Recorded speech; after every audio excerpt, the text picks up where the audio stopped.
అన్నాడు. నేను 20,000 రూపాయలు ఒకటిగానే ఇస్తానన్నావు. హ్మ్. ఇవన్నీ ఆ రోజు చెప్పినప్పుడు, ఈరోజు ఆ రోజున్న దానికన్నా బెటర్‌గా ఉన్నప్పుడు అమలు చేయాలి గదా! అనే చర్చ ఖచ్చితంగా వస్తుంది. కాబట్టి చంద్రబాబు నాయుడు గారు ఆ రోజు చెప్పిన విషయాలే ఈరోజు ఆయన మాటలకి విలువ లేకుండా పోతా ఉంది. ఆయన మాటలని ప్రజలు నెగెటివ్‌గా తీసుకుంటారు. అయితే హ్మ్. ఒకటి గుర్తించాడు. ప్రజల్లో ఇంకా ఇట్లే పెరుగుతూ ఉంటే ఎ ఈరోజు జైపోతాడా? రేపు జైపోతాడా? అంటే అది మనకు మెడకు చుట్టుకుంటుంది. కాబట్టి అందుకోసమే ముందే జెప్పేసాడా? ముందే చెప్పడం వల్ల ఇంక 4 ఏండ్లుంది. కోరిక పోతుంది కదా ఫస్ట్. హ్మ్. ఇప్పుడు ఉదాహరణకు నేను డిబేట్‌కొస్తానని చూస్తాను, ట్రై చేస్తానంటే మీకొక చిన్న ఆశొస్తుంది గదా! హ్మ్. వస్తారులే అని. నేను రాననేసి మీరు ప్రశాంతంగా ఉంటారు. వేరే వాళ్ళని చూసుకుంటారు గదా! అవునవునవును. హ్మ్. హ్మ్. కాబట్టి హ్మ్. ఇప్పుడు వాళ్ళు గూడా అదే కాబట్టి వేరే వాళ్ళని సాధ్యం కాని చూసుకున్నారంటే సిట్యుయేషన్ వేరే ప్రభుత్వాన్నయితే మార్చలేరు గదా! ఈ 5 ఏళ్ళు అది భరించాల్సిందే గదా! అంటే మీకు ఆ అవకాశం ఉంది కాబట్టి వేరే అనలిస్ట్‌ని పెట్టుకుంటారు. వాళ్ళకి హ్మ్. అవకాశం లేదు గదా! 5 ఏళ్ళు భరించాల్సిందే.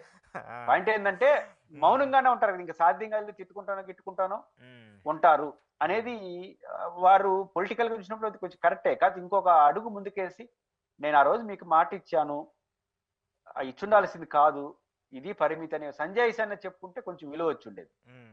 ఆహ్, కా జగన్మోహన్ మీద నెట్టేసి హ్మ్. సంబంధం లేని విషయాల్ని మీరిప్పుడు దానికి భిన్నంగా మాట్లాడితే ప్రజలు ఎట్లా విశ్వసిస్తారు? కాబట్టి హ్మ్. చంద్రబాబు నాయుడు గారు చెప్పిన మాటలు ఎన్నికల్లో విపరీతంగా హామీలివ్వడం వల్ల, ఆచరణ సాధ్యం కాని హామీలివ్వడం వల్ల ఒకటి, జగన్ దాన్ని పదే, పదే, పదే ప్రతి పబ్లిక్ మీటింగ్‌లో చంద్రబాబు గారు హామీలిస్తున్నాడు. అది ఆచరణలో సాధ్యం కాదు అని ఆయన మేనిఫెస్టో కన్నా మీ మేనిఫెస్టో ఎక్కువ తిరిగినాడు. హ్మ్. కాబట్టి మేనిఫెస్టో చుట్టూ మీకు గుర్తుంటే అవును. 2014లో సంపూర్ణ అర్థమైంది. రుణమాఫీ అర్థమైంది. ఆ! హ్మ్. సంపూర్ణ రుణమాఫీ చేసిస్తానని చెప్పాడు హ్మ్. చంద్రబాబు నాయుడు. హ్మ్. చేయలేదు. కానీ అంత పాపులర్ కాలా అది. కానీ హ్మ్. ఈసారి ఎందుకు పాపులర్ అవుతుందంటే, జగన్ ప్రతి ఓటర్‌కి అదే చెప్పినాడు. చంద్రబాబు హామీలివి. ఇది ఆచరణ సాధ్యం కాదు. దానివల్ల హ్మ్. ఆయన ఆ రోజు నష్టపోయిండొచ్చు గానీ, ప్రజల చెవుల్లో రింగమని మారుమ్రోగుతా ఉంటుంది కదా! హ్మ్. కాబట్టి ఇప్పుడు ఎన్నికల మేనిఫెస్టోని పక్కన పెట్టడానికి లేదు. ప్రజలు ఫిక్స్ అయిపోయారు. హ్మ్. చంద్రబాబు ఇస్తానన్నాడు. జగన్ సాధ్యం కాదన్నాడు. ఈ 2 రిజర్వ్డ్ అయిపోయినాయి. హ్మ్. ఇప్పుడు ఇచ్చినాడనుకో చంద్రబాబు ది బెస్ట్ అనుకుంటారు. ఇయకపోతే ఆ రోజు చెప్పాడు పిల్లోడైనా నీకన్నా మోసం చేయలేదనే అభిప్రాయం వస్తుంది. కాబట్టి రాజకీయంగా ఇది ఇబ్బంది. హ్మ్. బట్ చంద్రబాబు గారు ఇంక ఆచరణ సాధ్యం కాదు కాబట్టి దాన్ని ఫేస్ చేయడానికి సిద్ధపడినట్టుగా దీన్ని బట్టి మనకు అర్థం. ఫేస్ చేయడానికి సిద్ధంగా ఉన్నారు. కానీ ఎందుకు పదే పదే దీనికి సంబంధించి జగన్మోహన్ రెడ్డిని తక్కువ చేసి మాట్లాడటమో, ఇంకోటో జరుగుతూ ఉంటుంది ప్రధానంగా. ఈ హామీలు ఇవ్వలేమన్నప్పుడు కేంద్రం నుంచి వస్తున్నటువంటి ఈ డబ్బు ఏదైతే ఉందో, లేదంటే కేంద్రం ఇస్తున్నటువంటి దాన్నన్నిటిని మేము అభివృద్ధి కోసము ఖర్చు పెడుతూ ఉన్నాం గానీ, జగన్మోహన్ రెడ్డి ఇచ్చినట్టు పథకాల కోసం ఖర్చు పెట్టట్లేదని చెప్తూ వచ్చారు నిన్న చంద్రబాబు నాయుడు గారు. అంటే కేంద్రం నుంచి వచ్చినటువంటి ఇటీవల 5 ఏళ్లలో వచ్చినటువంటి నిధులన్నీ జగన్మోహన్ రెడ్డి సంక్షేమ పథకాలు కేవలం వాటి కోసమే ఖర్చు పెట్టారంటున్నారు. మరి ఈ ఏడాదిలోనో, ఈ 8 నెలల్లోనో ₹1,00,00,000 ఏమో అప్పు చేశారని చెప్పేసి వాళ్ళే అధికారికంగా ప్రకటించారు. ఆ ₹1,00,00,000 ఏమయ్యాయి? కా పెట్టుబడులకు సంబంధించో, లేదంటే అమరావతికి సంబంధించో ఇంకేమన్నా ఎళ్ళాయా? ఎందుకంటే సంక్షేమ పథకాలను ఎటు అమలు చేయట్లేదు గదా! అంటే జగన్మోహన్ రెడ్డి గారు ఇప్పుడు చంద్రబాబు గారు నేను ఇయలేకపోతున్నానని చెప్పిన తర్వాత ప్రజలేమనుకుంటారు? హ్మ్. ఏదో మొత్తం మీద మంచో చెడ్డో గాని జగన్ చెప్పిన మాట మీద నిలబడ్డాడు అనుకుంటారు కదా! హ్మ్. జగన్మోహన్ రెడ్డి గారు తాను చెప్పిన పథకాలు అమలు చేసినాడు. ఈయన 6 నెలలకి ఇవ్వలేనంటున్నాడని బేరీజు వేసుకుంటారు కదా! హ్మ్. ఆ బేరీజు వేసుకునే దానికి విరుగుడుగా ఒక ఒక ఒక లాజిక్ వాడుతున్నారు. అదేంటంటే జగను వచ్చిన డబ్బులు వచ్చినట్టుగా జనానికి ఇచ్చేసినాడు. హ్మ్. కాబట్టి ఆయన ఇచ్చినట్టుగా మీకు కనపడింది. కానీ నేను వచ్చినట్టు ఇప్పుడు ఉదాహరణకు వచ్చినట్టుగా డబ్బులు ఇచ్చేస్తే రాష్ట్రం కుంటుపడిపోతుంది. కాబట్టి నేను ఇవ్వలేకపోతున్నాను అనే హ్మ్. లాజిక్ వాడుతున్నాడు. హ్మ్. నా పాయింట్ ఏందంటే జగన్మోహన్ రెడ్డి గారు కేంద్రం నుంచి వచ్చిన డబ్బులన్నీ సంక్షేమ పథకాలు ఇవ్వడం వల్ల సమస్య కాదు. ఆయన ఇచ్చింది మొత్తానికి కలిపి 60,000 కోట్ల రూపాయలు విలువైన సంక్షేమ పథకాలు. హ్మ్. మనం లక్ష చిల్లర వేల కోట్ల రూపాయలు మనం ఎక్కువ హామీ ఇవ్వడం వల్ల అమలు చేయలేకపోతున్నాం. హ్మ్. కేంద్ర ప్రభుత్వ పథకాలన్నిటిని జగన్మోహన్ రెడ్డి గారి సంక్షేమ పథకాలకి ఇచ్చేయడం వల్ల సమస్య కాదు. మనం ఆచరణ సాధ్యంగానే హామీలు ఇచ్చాం. ఆయన 60,000 కోట్లు విలువైనటువంటి సంక్షేమ పథకాల హామీ ఇస్తే మీరు 1,20,000 కోట్లు హామీలు ఇచ్చారు. హ్మ్. ఇంకా ఎక్కువ ఇచ్చారు. కాబట్టి మీరు ఎక్కువ మోతాదు ఇవ్వడం వల్ల సమస్య తప్ప జగన్ లాగా పంచడం కాదు. ఉదాహరణకు హ్మ్. ఇప్పుడు ఉదాహరణకు రైతు భరోసా ఉంది. జగన్మోహన్ రెడ్డి గారు రూ. 15,000 అన్నాడు కానీ హ్మ్. 12,000 అన్నాడు. హ్మ్. సంవత్సరానికి మొత్తం మీద 4 ఏండ్లకు గాను దాదాపు రూ. 50,000 రుణమాఫీ చేస్తాను. రైతుకు భరోసాగా ఇస్తానని చెప్పినాడు. ఆచరణలో ఆయన ఏం చేసినాడు?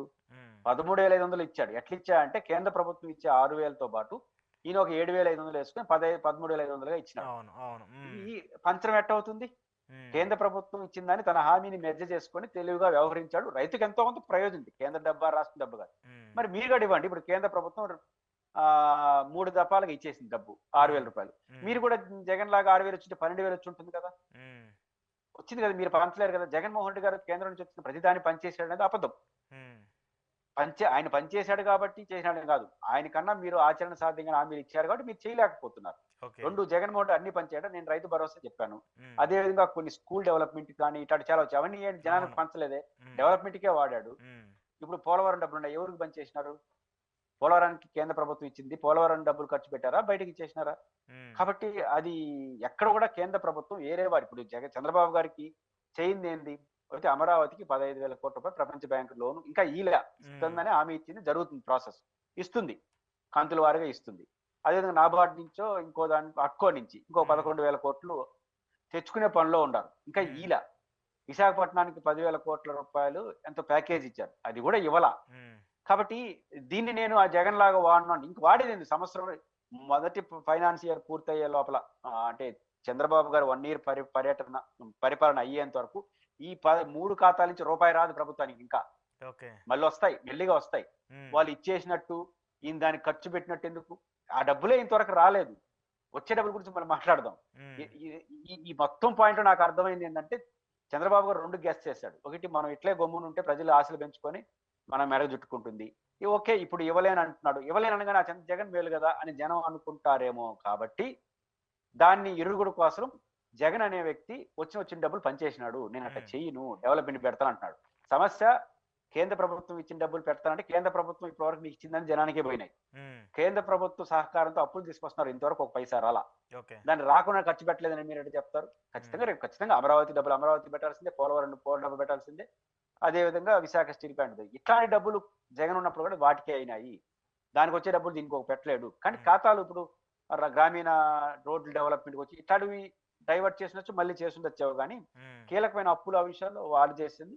ఈయన సంజాయిషీలో భాగంగా ఇవన్నీ ఎక్సైజ్ చేస్తున్నాడు. ఆమె ఏ మేరకు జనం నమ్ముతారో చూడాలి. ఓకే. ఓకే. ఏంటి టీడీపీకి సంబంధించి సీనియర్ల స్వరం మారిందా, లేకపోతే సీనియర్లు అందరూ వ్యతిరేకం అవుతున్నారా? మొన్నటిదాకా డిప్యూటీ సీఎం పదవికి సంబంధించి లోకేష్కి ఇవ్వండి అని చెప్పేసి ఒక వర్గం అంతా చాలా పెద్ద ఎత్తున మాట్లాడుతూ వచ్చింది. కానీ ఇప్పుడు కొంతమంది సీనియర్లు ఎలా ఇస్తారు, అది ప్రజాక్షేత్రంలో గెలిచి తీసుకోవాల్సిన అవసరము అని చెప్పేసి స్పీకర్గా ఉన్నటువంటి అయ్యన్న పాత్రుడు మాట్లాడుతున్నారు. మరొక సీనియర్ నేత గోరంట్ల బొచ్చే చౌదరి అయితే ఆల్రెడీ ఒక డిప్యూటీ సీఎం ఉన్నాడు కదా, ఇంకో సీఎం అవసరం ఏముంది అనేటువంటి వ్యాఖ్యలు ఆయన చేస్తున్నారు. 2-3 సీనియర్లు అందరూ కూడా లోకేష్కి వ్యతిరేకంగా ఉండి మాట్లాడుతున్నారా, లేదంటే ఆయన్ని డిప్యూటీ సీఎం అవ్వకూడదని చెప్పేసి వ్యాఖ్యలు చేస్తున్నారు? అర్థం కావట్లేదు. ఏం చెప్తారు దీనికి సంబంధించి? రాజకీయ పార్టీ ఒక వ్యాఖ్య చేస్తున్నారంటే దానికి విస్తృత అర్థాలు ఉంటాయి. లోకేష్ గారు మొన్న ఒక ప్రకటన చేశారు కదా, మనం కూడా మాట్లాడుకున్నాం. ఒక్కొక్కరికి 2 సార్లు లేదా 3 సార్లు అవకాశం ఉండాలి. తర్వాత అంతకన్నా మించిన బాధ్యతల్లో పోవాలి తప్ప ఆ బాధ్యతలోనే ఉండడానికి లేదు అనేది ఆయన చెప్పింది. అవి ఆ ఎఫెక్ట్ బాగానే తగిలినట్టుంది అంటే ఇప్పుడు బుచ్చయ్య చౌదరి గారికైనా ఇంకెవరికైనా ఇప్పుడు మీరు పేర్లు చెప్పిన వాళ్ళందరికి కూడా ఈ 2 టర్మ్స్ 3 టర్మ్స్ అయిపోయినాయి. కాబట్టి ఇప్పుడు వాళ్ళకి అంతకన్నా పైకి ఆడికి పోవాలి. యాడికి పోయి దానికి స్కోప్ పెడుతుంది. లోకేష్ గారికి కూడా ఆయన చెప్పిన లెక్క అయిపోయింది. చంద్రబాబు నాయుడు గారికి అయిపోయింది 2 సార్లు 3 సార్లు అనేది. అంటే వాళ్ళిద్దరు మిగతా వాళ్ళందరినీ మార్చొచ్చు కాదు. లోకేష్ గారు కూడా కట్టుబడి ఉంటాడు. ఎట్ట కట్టుబడి ఉంటాడు? 2029 ఎన్నికల్లో మళ్ళీ గెలిచారనుకోండి తెలుగుదేశం పార్టీ,